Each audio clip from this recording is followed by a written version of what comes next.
کیوں خالق و مخلوق میں حائل رہیں پردے، پیران کلیسا کو کلیسا سے اٹھا دو۔ یہ علامہ اقبال کی ایک نظم کا شعر ہے۔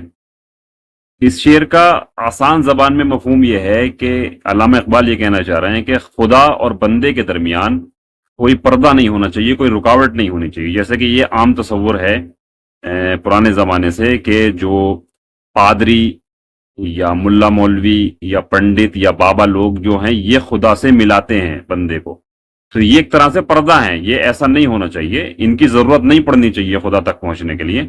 خدا اور بندے کے درمیان ڈائریکٹ تعلق ہو، اس طرح کے جو پردے ہیں وہ ہٹنے چاہیے۔ اسی لیے دوسری لائن میں کہا کہ پیران کلیسا کو کلیسا سے اٹھا دو۔ پیران کلیسا کا مطلب، پیران جو ہے یہ لفظ پیر کی جمع ہے، ہم جیسے بولتے ہیں نا پیر و مرشد، اس کی جمع پیران۔ کلیسا جو ہے وہ چرچ کو کہتے ہیں، تو پیران کلیسا کا مطلب ہوا سینٹ آف چرچ۔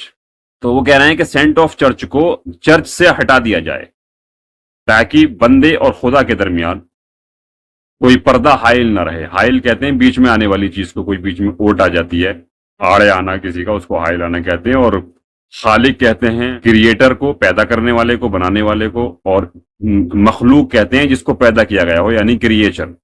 تو خالق اور مخلوق کے درمیان کوئی پردہ نہیں ہو، اس لیے ہمیں یہ کرنا ہے کہ پیران کلیسا کو کلیسا سے ہٹا دینا ہے۔